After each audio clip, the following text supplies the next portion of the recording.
Saudara, kasus dugaan korupsi pertambangan ore nikel di Konawe Utara, Sulawesi Tenggara berhasil diungkap beberapa waktu lalu. Kasus ini juga melibatkan 2 pejabat kementerian. Diperkirakan negara mengalami kerugian 5,7 triliun rupiah akibat tambang nikel ilegal di Blok Mendiodo, Konawe Utara. Kejaksaan Agung menetapkan 7 tersangka. 2 diantaranya dari Kementerian ESDM, yaitu SM selaku Kepala Geologi Kementerian ESDM dan EVT yang merupakan evaluator rencana kerja dan anggaran biaya di Kementerian ESDM. Lalu bagaimana praktik tambang nikel ilegal konsesi milik PT Antam bisa tetap berlangsung selama ini? Akan kita bahas usai tayangan berikut. Penambangan dan penjualan ore nikel ilegal di wilayah konsesi PT Antam Konawe Utara, Sulawesi Tenggara ditaksir menimbulkan kerugian negara 5,7 triliun rupiah. Sebelumnya PT Antam memenangkan gugatan atas 11 izin yang tumpang tindih dan mengelola kawasan Blok Mendiodo sejak Desember 2021. Total ada 38 perusahaan yang bergabung dan kemudian menggarap konsesi milik PT Antam. Namun PT Antam baru mengelola 22 hektar lahan karena 157 hektar lainnya belum memiliki izin pinjam pakai hutan. Nikel dari hasil penambangan di lahan ratusan hektar itulah yang dikelola dan dijual secara ilegal. 2 pejabat di Kementerian SDM telah ditetapkan tersangka dalam kasus ini bersama 5 pihak dari swasta. Kepala Kejaksaan Tinggi Sultra menyebut bahwa perhitungan kerugian berdasarkan hitungan audit BPK. Saat ini Kejati Sulawesi Tenggara juga meminta hitungan dari BPKP. Bulan Juni lalu sebelumnya kawasan Blok Mendiodo juga diprotes warga karena tidak memberdayakan warga sekitar. Tim Liputan Kompas TV. Bagaimana praktik tambang nikel ilegal konsesi milik PT Antam bisa tetap berlangsung selama ini? Lalu bagaimana analisis hukum terkait praktik tambang ilegal tersebut? Kita bahas bersama Koordinator Nasional Jaringan Advokasi Tambang atau Jatam, Melki Nahar. Bergabung juga pakar hukum pidana Hipnu Nugroho. Selamat malam Bapak-Bapak. Selamat malam Mbak Friska, selamat malam Mas Melki. Malam Mas Hipnu. Selamat malam, kami juga sudah mengundang perwakilan dari Kejaksaan Tinggi Sulawesi Tenggara, tapi belum mengonfirmasi hingga saat ini. Saya ke Mas Melki dulu. Ini kan praktik penyalahgunaan konsesi yang belum memiliki izin pinjam pakai kawasan hutan.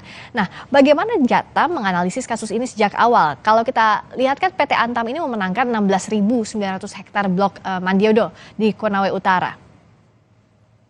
Iya, jadi saya kira kasus korupsi yang menjerat pejabat di Kementerian SDM ini sebetulnya bukan fenomena baru gitu ya. Bukan fenomena baru? Bukan fenomena baru sebetulnya. Dia kemudian menjadi viral begitu karena ketahuan begitu ya, karena kedapatan ada praktik tindak pidana korupsi dalam sektor pertambangan kita. Karena kalau kita bicara pola secara umum, sebetulnya kan celah korupsi ini tidak hanya terkait dengan RKAB seperti yang terjadi di Blok Mendiodo ini begitu ya, tapi di level pra perizinan, di perizinan, sampai urusan pembinaan dan pengawasan, bahkan sampai urusan penegakan hukum pun dalam sektor tambang itu sesungguhnya rentan dengan praktik korupsi.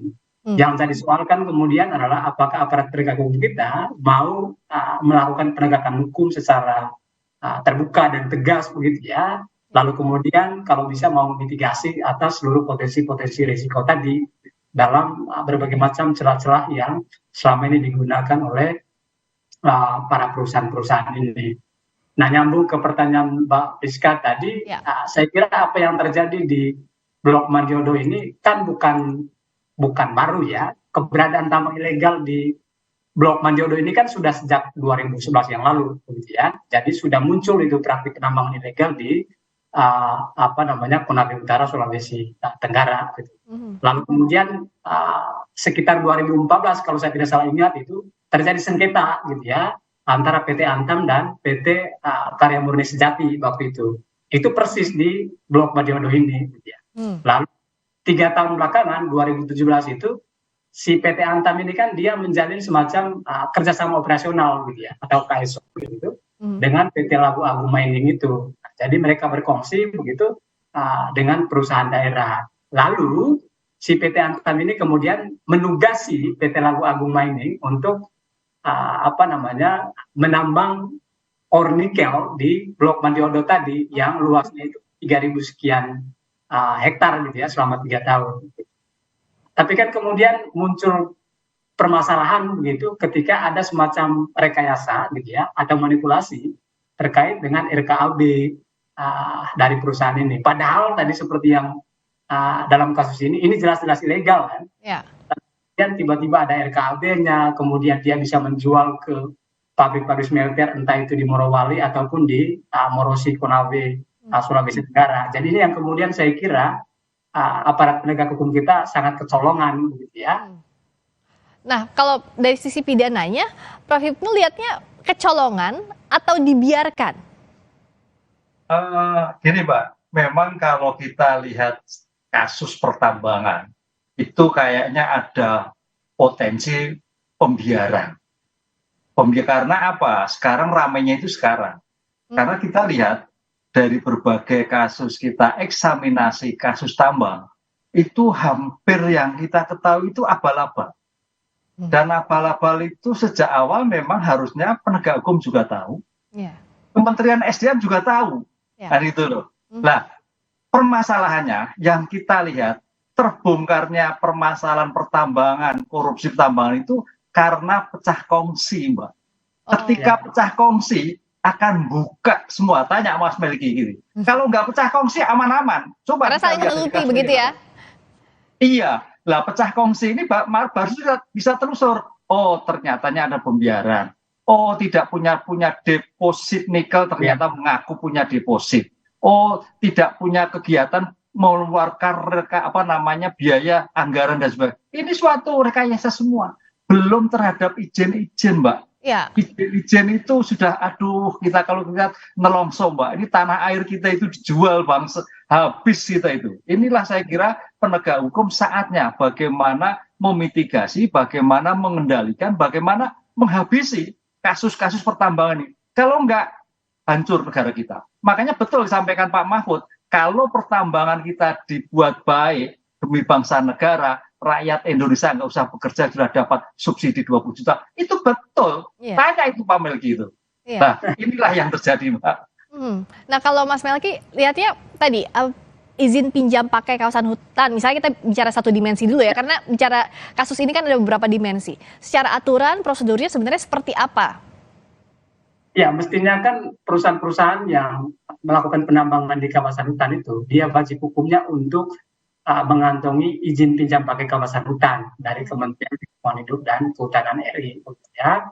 Tapi kalau kita cek dalam kasus di Blok Mandiodo ini, kan situasinya kemudian berbeda, begitu ya. Jadi si perusahaan bahkan dia tidak mengantongi izin pinjam pakai kawasan hutan, begitu. Tapi dia serta-merta melakukan penambangan di kawasan hutan, begitu. Nah, setuju sekali dengan Mas Hipnu tadi bahwa aktornya ini hanya ada dua, kurang lebih, gitu ya. Si korporasinya yang notabene pemilik perusahaan dengan si pemerintah yang punya wewenang atau punya mandat untuk mengatur urusan pertambangan ini. Kan yang tahu persis urusan RKAB kan hanya si perusahaan dan si pemerintah. Sehingga kalau terjadi praktik korupsi, mestinya dua pihak ini yang harus ditelusuri secara lebih mendalam begitu, aktor-aktor yang terlibat siapa-siapa saja. Jangan-jangan dalam kaitan dengan Blok Mandiodo ini, jangan-jangan tidak hanya dua orang yang terlibat dari Kementerian SDM gitu. Karena tidak mungkin hanya dua orang saja begitu ya kalau secara logika ini ya. Ya, betul. Karena mustahil begitu ya, ketika misalnya yang terlibat lalu kemudian ditetapkan sebagai tersangka hanya dua orang. Jangan-jangan ada aktor-aktor lain yang barangkali secara posisi dia lebih strategis begitu daripada dua.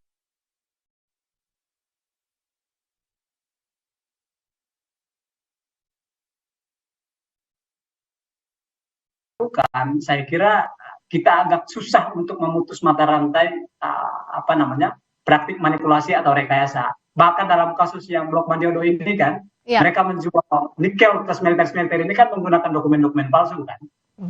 Majalah Tempo menyebutnya dokumen terbang begitu ya. Jadi semua mudah diotak-atik begitu ya oleh para pemain-pemain ini. Dan problem serius dalam konteks penegakan hukumnya adalah karena aktor-aktor yang terlibat punya kekuasaan politik yang kuat, gitu ya. Karena kan muncul itu nama Bamsud, begitu ya.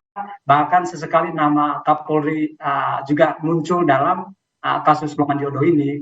Jadi saya kira penting untuk dicacah satu-satu begitu untuk kemudian memastikan proses penegakan hukumnya itu benar-benar berjalan secara fair begitu, dan saya kira harus terbuka sehingga bisa dipantau secara bersama oleh publik itu sendiri. Nah, kalau Prof. Hipnu kan kalau bicara soal kasus gini pasti ada nama-nama yang muncul, tapi itu kan harus segera dibuktikan. Nah, makanya agar tidak jadi bola liar, ini apa yang harus dilakukan? Pintu masuk penelusuran kasus ini dari mana begitu? Kalau Prof. Hipnu bilang kan lebih complicated kalau kita menyelidiki pengadaan barang dan jasa begitu. Secara logikanya mudah, tapi tampaknya akan ada banyak layernya, ada banyak levelnya di kasus ini. Iya, ini yang agak sulit, Mbak. Hampir yang kalau kita kaji diskusi masalah tambang, mafia tanah, mafia tambang, itu memang goalnya di atasnya. Kalau kita betul nggak tahu, tapi nama-nama pejabat tertentu itu masuk, kan gitu loh. Ada cantolannya. Jadi layer yang di lapangan itu nggak bekerja sendiri, ada suatu brokernya. Lah broker-broker ini yang saya kira memang bagaimana komitmen kita, keberanian bahwa mengungkap perkara ini tidak hanya pada level middle, tapi bagaimana level atas. Ya ini agak sulit memang. Agak sulit untuk bisa dibuktikan. Tapi dari bukti-bukti yang sampaikan, dari keterangan kalau kita diskusi, ada seseorang, ada tokoh yang ada di dalamnya. Ini Mbak, ini kan lingkaran setan akhirnya kan.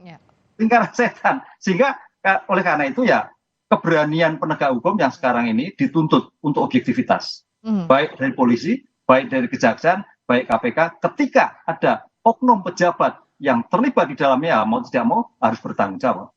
Kalau mau diusut tuntas harus berintegritas semua pihaknya, apalagi aparat penegak hukum untuk menelusuri kasus ini. Terima kasih atas waktunya Koordinator Nasional Jaringan Advokasi Tambang atau Jatam, Melki Nahar. Juga terima kasih pakar hukum pidana Hipnu Nugroho. Terima kasih Prof. Hipnu, terima kasih Mas Melki. Ya, selamat sore.